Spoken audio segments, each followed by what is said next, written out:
Welcome another YouTube channel. So guys, রান্নাতে কিন্তু অবশ্যই খুব বেশি মজা হবে। আর আমি একটা জিনিস বলবো না, এটা তোমরা ভাবো। হ্যাঁ, এখন 9:30 মতো বাজে। সো ইনশাল্লাহ এই দেখো আমি তোমাদের সাথে দেখা হচ্ছে 1 ঘন্টা পরে। বাস আমি এসে পড়েছি। সো গাইস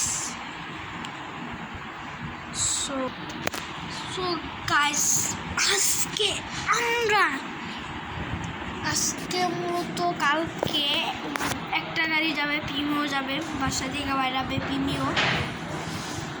সো তোমরা দেখতে থাকো, মজা পাবা। আর আজকের এই ভিডিওটা ছিল এই পর্যন্ত। দেখা হবে পরের ভিডিওতে। Bye bye.